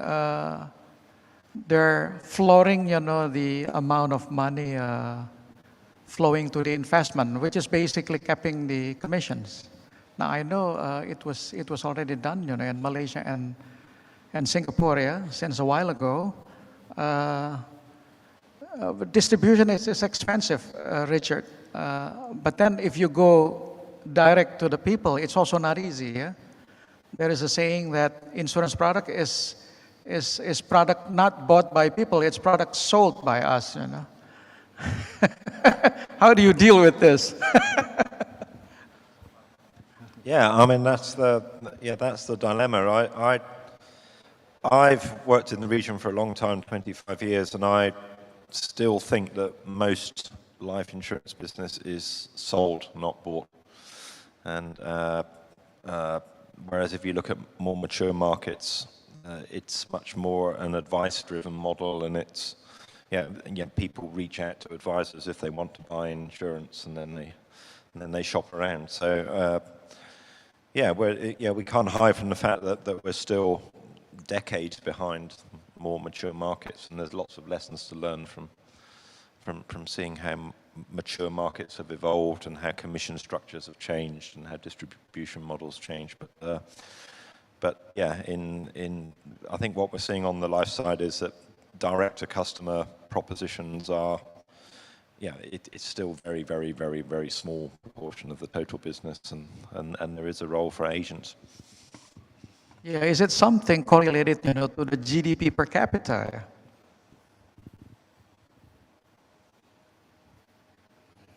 Maybe Ms. Lau, would you like to share, your opinion on this? I'm not so sure about it being correlated to income. But I guess it does reflect to some extent the market segments, right? So the more matured market segments, or perhaps those with greater income, would also perhaps have greater savviness in terms of managing their financial resources. But I guess coming back to the question of even ourselves in putting out the life framework in Malaysia and how we see it to be evolving in the future, we are moving now towards increasingly capping costs is going to be very difficult, because there are times when investments needs to be done and some of these could be longer term investments which may not be necessarily easily spread over a per policy kind of basis. So we've moved towards the direction of we will preserve what we think is the minimum allocation proportion of premiums that should be payable, that should be allocated in the unit funds. And then I think that will be one approach that we've done. And then on top of that, we will require testing on sustainability. I think, Rianto, you mentioned the ensuring that policies can last over time, given the kind of promises that is made on the returns. And then to complement that, there will be the requirement for product illustration. So we actually discussed very in-depthly internally on this policy. Do we even want to control or dictate the kind of product illustration that can be presented to consumers? And we have actually set certain scenarios that must be presented so that it does not offer an overly bright picture of how high the returns can be, but we also want them to show that returns can be not as good under certain circumstances, so that the consumer and the agents can have that discussion. There was a lot of pushback actually, because of course the concern was that if consumers see that there could be a bad scenario, they may not want to buy. But I think that is the trade-off we have, that in exchange for greater flexibility in managing your costs, these are some of the prerequisites that we have to put in place. And that is more for the kind of unit-linked products. But what we have been seeing is that we have been working also on a demand-side kind of study, and we do notice that over the last 2 to 3 years, there are for smaller size products, be it life or general risk protection, there is increasing element of also people seeking out to buy insurance, and so the role of agents will definitely move towards perhaps more advisory moving forward, coupled with digitalization enabled infrastructure. And that's one of the focus we are discussing, how we can also explore, for example, the behavior of financial planners versus financial advisors, and as well as whether it should go towards fee-based instead of commission-based. Thanks. Thank you. Maybe we should start to take questions, from the audience now. Please, if you have questions, please raise your hands. Pak Hotbonar, silakan Pak. Thank you, Pak Rianto. I would like to ask first to Ms. Lau. Ms. Lau, are you familiar with the Sharia insurance? I'm not talking about the technical matters, but about the development of the Sharia insurance in Malaysia. You mean Takaful insurance? Takaful, yeah. Yep. Yeah. Are you familiar? What is the development of the Takaful insurance in Malaysia? Because I understand that the development is quite it grows very fast as compared to Indonesia. Could you also explain about this? Okay, thank you very much for the question. Yes, Takaful, we actually grow Takaful business alongside the insurance business. So for all the regulations and initiatives that we introduce, it is all applicable to both the insurance as well as the Takaful sector. So we work very closely, actually, even internally with our colleagues who look at the Takaful development. So that is to ensure a level playing field, such that there won't be regulatory arbitrage, but at the same time, we ensure that the prudential parts, the consumer product protection parts are all growing together. But having said that, we do have incentives for to further boost the Takaful sector. One example is actually in terms of market entry. So there is some flexibility with regards to market entry. For example, in terms of shareholding perspective for Takaful sector, because it is a nascent, it is still in a growing stage compared to the insurance. So that is to allow more shareholders or players that are interested to put in more starting baseline infrastructure and investment in order to grow. And we also want to welcome and entice more talent into that space. But I think that on the other hand, there are real challenges, because having a pseudo market, both dual market between insurance and Takaful, sometimes there are tensions, because Takaful is, of course, still in the nascent stage compared to insurance. So sometimes they don't have the volume. And also, I think in Takaful, the structure is a little bit more complicated, right? You have the shareholders' funds.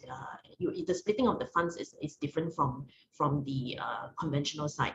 And so there would seem to be like there's slightly more compliance costs, to be honest. So I think that is one of the areas that is being reviewed now. We are undergoing another round of process of review of our RBC and also our RBCT, which is the risk-based capital for the Takaful framework, to explain so that we can assess further whether it will help to give more flexibility for the Takaful model to work. But on the other hand, the growth area for Takaful is tremendous because the demand is strong. There's also a lot of government related programs that increasingly would like to use Takaful as a base. And also because it has the element of wealth sharing as well, which sometimes, for example, if you take a car policy and you drive very well and you can actually get some rebates back, in Takaful sense. So I think the potential is tremendous. So there are definitely some regulatory flexibilities and also entry flexibilities that we provide to encourage the growth. But at the same time, we also have to cater to it being new, relatively newer. So yeah, that's something to balance about. Yeah. Thank you. Okay. Thank you, Chin Ching. Any other questions from the audience? There is one back there.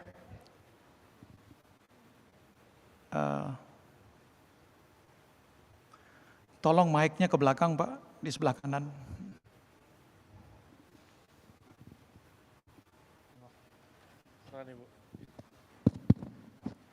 Okay, thank you. Mahaning Vriana from Indonesia Syariah Fintech Association. I would like to highlight about digitalization, ya, Bapak, Ibu. Digitalization of insurance is one thing, but it requires easy, quick, real-time, online. So from distinguished panelists, how do you suggest the insurance company to be more towards this digitalization? Like, how do you expect underwriters to be more doing different things when underwrite risk? So, for example, when we talk about a decade, car insurance is still the same, home insurance still the same, but how we develop a product that actually fit into digitalization. So it requires a very little effort, but still insurance company can manage the risk very well. Thank you. I'll give it to Pak Pantro maybe to try to answer the question. Okay. Thank you for the question. Yeah, I think it is also the holy grail for us, yeah, because we have a mission to reduce the cost of distribution so that we can give more to the customers. We think that digitalization is key. However, it is not just about technology. As I said earlier in my presentation, it's a completely different model altogether. So the model, if we can show the last slide that I presented, when we talk about digitalization, we have to shift from just selling the insurance to actually create the right context and embed it in a marketplace ecosystem. So I personally think that there's a transition between insurance being sold to insurance being bought, which is insurance being embedded. Richard. Insurance being embedded, meaning that you don't sell the insurance per se to begin with, but it is a embedded ecosystem. To give you an example, and I think this is a simple example because all of us in Jakarta probably use it. Let's say if we order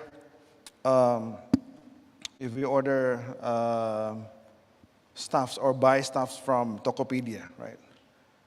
And then there's a delivery cost, but there's also the insurance for that delivery. The insurance is being embedded in the delivery as part of the marketplace. And then we can see, okay, oh, I need that insurance because just in case whatever happens to that delivery, I'm protected. Yeah. So I think you cannot just sell insurance by itself in digital because selling insurance, that's why insurance has always been pushed, has always been sold. Yeah? And you rest on the distribution channels, in this case, agency, to come up with their own creative propositions to get the insurance products sold. But I think there is a transition before we get to insurance being bought, which is embedded in part of an ecosystem. That's where I think digital model will come into place. Yeah. I hope that answers the question. Yeah, thank you. Yeah, if I can just add to that, I agree with that. I think that you can see that much more clearly in the general insurance sector, where insurance is much more embedded in the process for needing to buy insurance for certain products. Yeah, in the general life insurance. In the general insurance industry, they're selling really, protection, While in life, we're combining, protection, with investment. Yeah. Not necessarily. I would say also that even in life, we can use the same approach that insurance is embedded. Similar to what we are doing now with one of the banks, with one of the state-owned banks. Now, we're embedding PA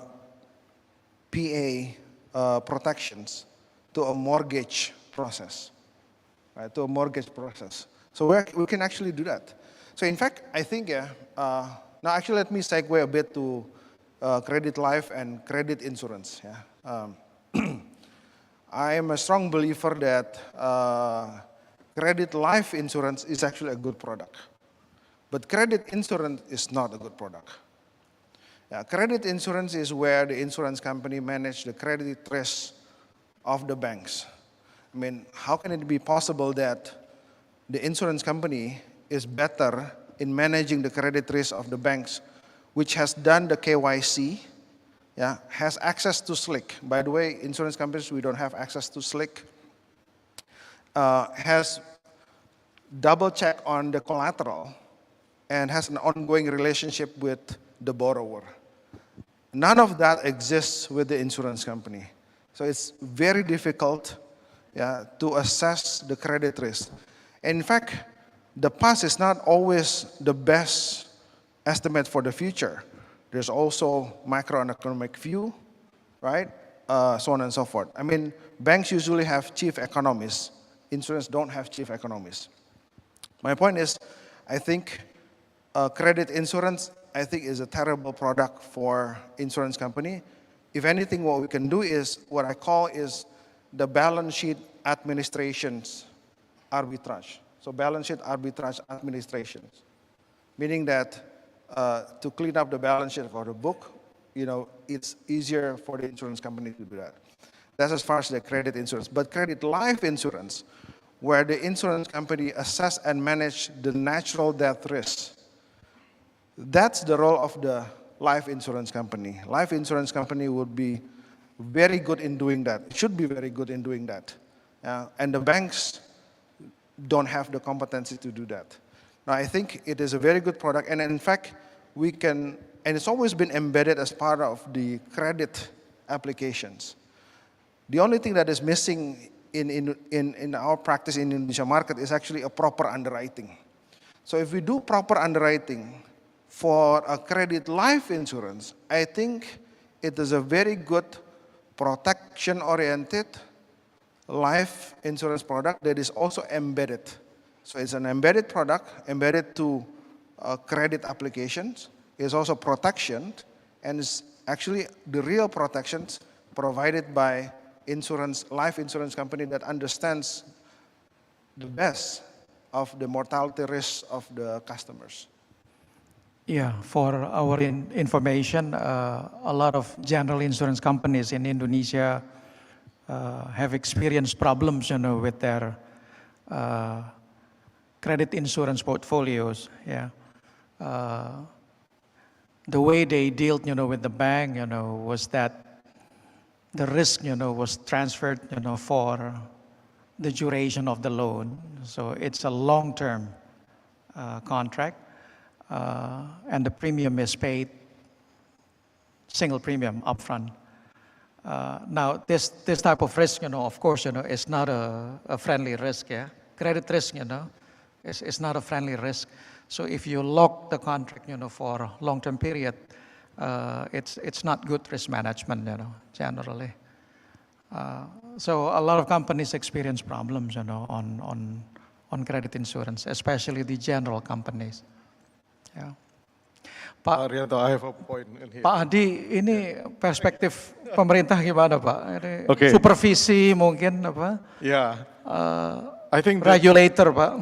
the question is quite tricky for all of us. Yeah, as a regulators even. Yeah, digitalization may become an opportunity, great opportunity, but also can become a risk, isn't it? So one among the things that we must use digitalization is to boost inclusion, to boost penetration, make it the effective and efficient business, for example, for claims, for innovative product, etc. But with lack of literacy, we do believe, with lack of capacity, it will be very critical for us to support the sustainability of the business, isn't it? That's the first. The second is due to the fact that current fintech, for example, if we try to see fintech development in Indonesia, unfortunately, we see that the fintech lending has outweighed the development among other financial technologies, such as insurtech or even payment, even financial management. So I think this is the great challenge for us. And still, I also would like to see this as an opportunity. Like, let us make use of the digitalization, harnessing digitalization with professional care, something like how to make sure that the inclusion is there, but the governance is also would like to, we need to educate not only the corporation, the insurers, but also the people. Because the insurance business is really good. It is protection, and it's also supporting or boosting the good quality of investment. Even in the COVID-19 era. So quality investment may trigger by good practices of insurers.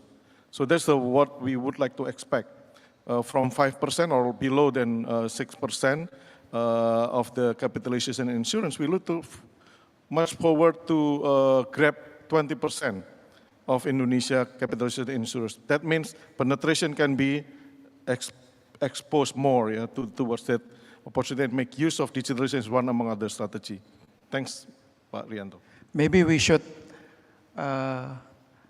promote, insurance more as a gotong royong thing, Pak. Tolong menolong. Because basically everybody pays premiums, and then the money is used, to help, those needed, Not everybody there, needs, the help, but everybody helps, those, needing help, yeah. Maybe we should start, talking like that, for insurance. Do we still have time for discussion? We still have 3 minutes here. Maybe if Richard and Chin Ching, can share, about the experiment, done in Malaysia and Singapore on the selling of simple products, directly to the people through digitalization. How is it, Should I go first, or I can't see the screen? Okay. So Richard, is it okay if I go first? Yeah, please. Okay. So I think for us, simple products is what we typically call, of course, there's direct channels, but the experience is quite mixed, as said, because life protection products is also quite difficult. There usually needs to be that face-to-face. But I think one of the biggest, one of the stories that I want to share is our Perlindungan Tenang product, which I think Richard also put in through the slides, his slides. It's basically a name, Perlindungan Tenang, so calm, if you get insurance. It's actually a branding for any type of insurance products that meets a few criteria, which is easy to understand, simple to underwrite, very minimal exclusions, and claims are very, very easy. So if you meet this kind of requirements, then you can be considered as a Tenang product, which can enjoy some sort of benefit. For example, currently the government provides some voucher scheme to get people to understand and want to be interested and experience the good side, hopefully through claims, and then they will understand insurance going forward. But I think to enable that framework, we started in 2017. So what we did last year was that we've had some learning experience that ultimately it's about the behavior. It's about changing behavior. So embedded insurance that was mentioned is really key. We actually had to decide to allow, we adjusted the framework to allow potential bundling, which is basically some sort of embedded insurance, bundling of insurance products, as well as potentially opt-out, which is internally we had a huge debate about it, because to the consumer protection side, it will be, it sounds terrible. It's like, what if someone bought insurance without knowing, and they don't understand it, and they will never then claim it? So how do we then balance between that? But we understand that at the same time, insurance is again something that you do push, and so it has to be through nudging and through behavior change. Then only someone would probably appreciate, and then once they have experienced the benefits of it, they will probably then continue to buy insurance going forward, even though actually it's quite affordable. So that is our experience, and to enable this, of course, digitalization is the main thing. So our experience is that digitalization is something that incumbents have difficulties with because of their current conflict channel conflict. And so usually what happens is they will either have a partnership or pilot programs, which we do enable through our regulatory sandbox, so they can apply and do testing there with certain insurtech companies. And we also have seen insurtech companies come in on their own to want to pilot, and they will be able to then test and roll out their end-to-end solutions. And those are things that we allow quick entry and failure perhaps through our regulatory sandbox. Yeah, of course. Thank you. Okay, thank you, Chin Ching. Richard, you want to add? I agree with a lot of the comments made there. I think there is a place for simple protection products. The Singapore regulators effectively forced all the life insurance subsidiaries to launch simple protection products within stipulated rules, obviously with no commission cost, and hence they're cheaper. And there is a demand, a little bit of a demand for that, but I think the point was made there that insurance companies themselves have conflict. They have, those same companies have bank assurance agreements and agency forces, and they haven't got the focus to make those new channels work. Yeah, the other channels are just far too important, far too significant. So it's been a good regulatory experiment. Where it goes from here, I'm not sure. I think Singapore is the worst market in many ways because the population is very small and there's not a big, I mean, you need a big population for a direct-to-consumer model. Maybe Indonesia is actually a much more appropriate environment because at the end of the day, you need to have certain minimum volumes to cover your costs and to achieve scale. And anyway, it's all part of the evolution of the digital journey. Thank you. We have one question from the online audience from Pak Adrianus to Pak Pantro. The question is, we are still at the first stage of effort to spur insurance adoption where the awareness of the importance of insurance for people at large is still limited. But you were also elaborating the importance of understanding the health of each insurance product.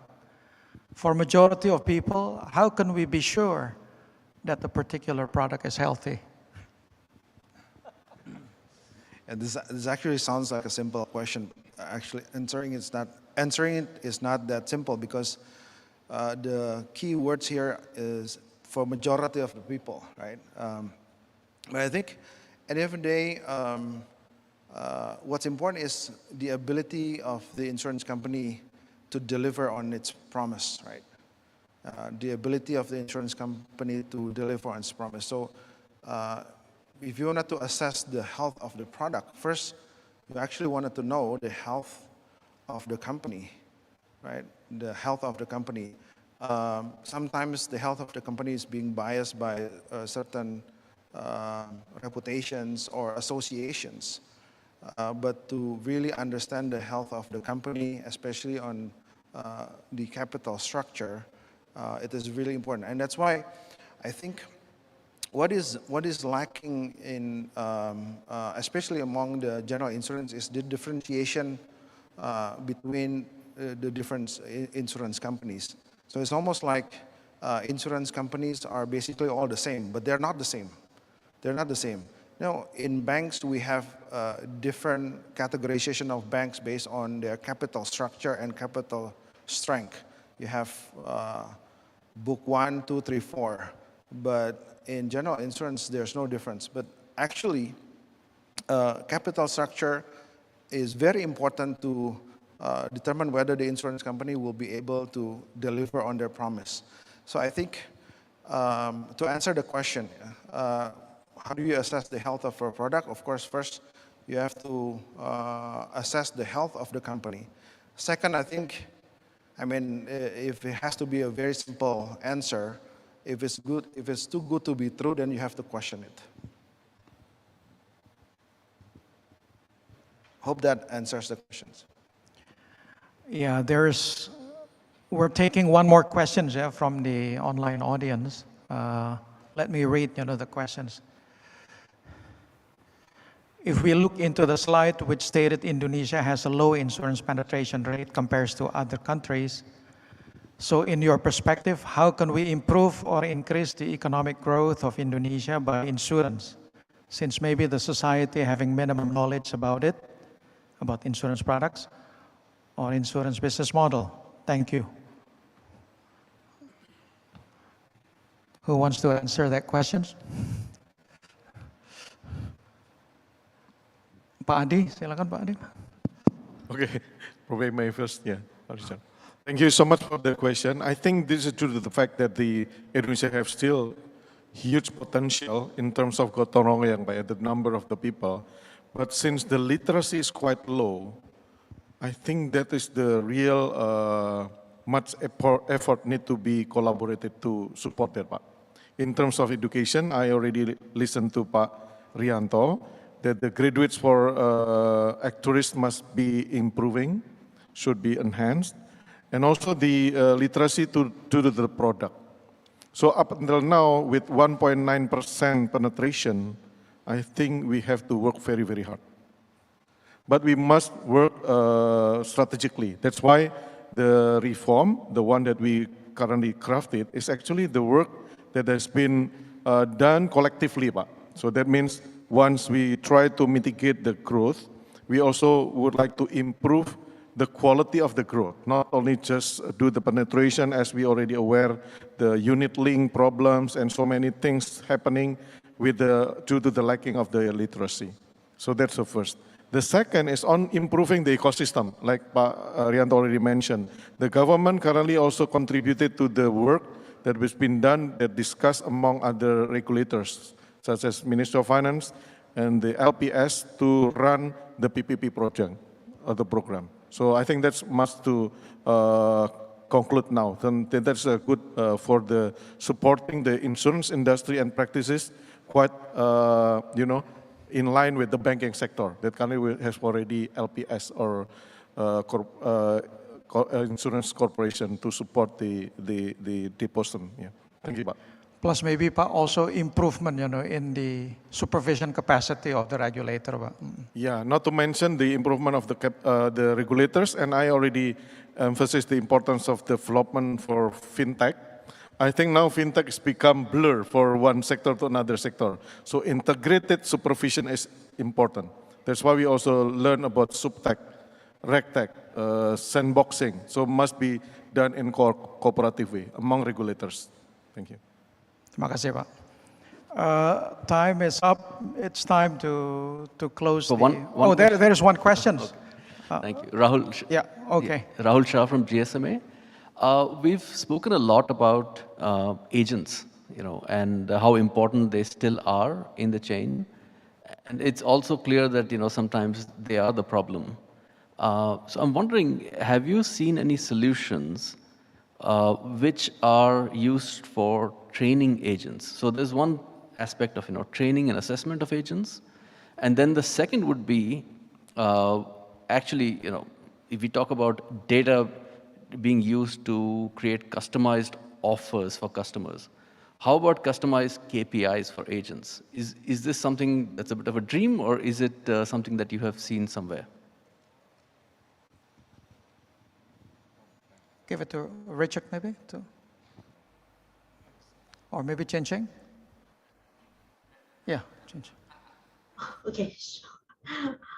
I think our experience is that we do have a range of requirements for the agents. I think starting with the balance scorecard, where I think we want to remunerate the good agents better. But at the same time, if you underperform, not just in terms of sales, but it is more in terms of, for example, conducting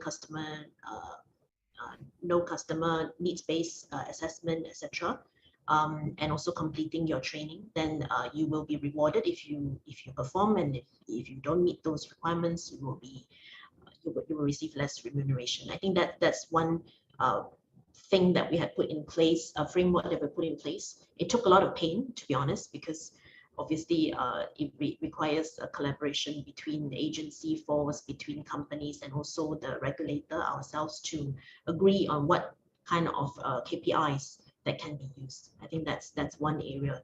But on the other hand, we are also require, and we continue to require and impose standards on the agents. But of course, agents are not directly regulated by the regulator. So we impose these regulations on the company, and these will include things like accreditation and exams that they will have to take. I think moving forward, we do still feel that there is a gap, especially in the more complex products. So our strategy is kind of like twofold. One is where it can be direct, where it can be simple. We push that and we enable it through the digitalization channel. But for those that we still need the agents, we would again talk about whether we elevate some of these to financial advisors or planners levels, and also the point about whether it should move towards more fee-based kind of remuneration. Yeah. Thank you, Chen Cheng. Time is up, so we end this session. Let's give applauses to the speakers. Yeah. Thank you very much, moderator Bapak Rianto Ahmadi and all the speakers for this remarkable session. We now kindly ask all of you to remain on the stage for a presentation of a token of appreciation. And therefore, please come up to the stage, Ibu Sumiati, Commissioner of IFG, to present the mementos as a token of appreciation to our distinguished speakers and moderator.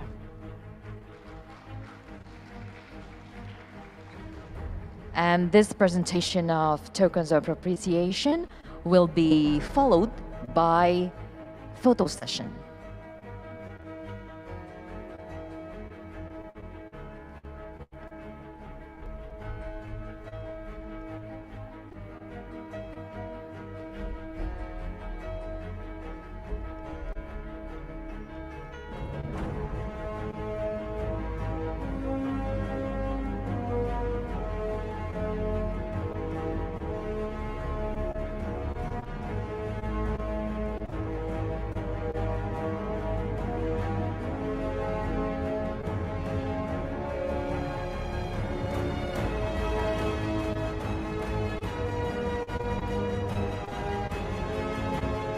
Thank you very much, and you are all kindly requested to pose together for a photo session. All of you on the stage and also online.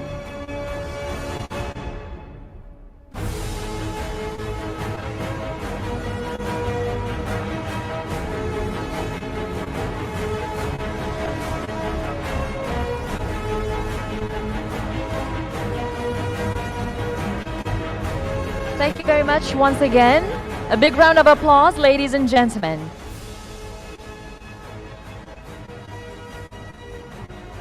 Distinguished guests, Bapak Ibu yang terhormat, ladies and gentlemen, we hope the two sessions we have seen today have offered you new insights and useful information. Therefore, we have come to the last session for the day, and that is the special session. Bapak serta Ibu sekalian yang kami hormati, distinguished guests, ladies and gentlemen, this special session will examine the consumer protection and restructuring. And without further ado, please welcome our moderator for this special session, Independent Commissioner of IFG Life, Bapak Sabam Hutajulu.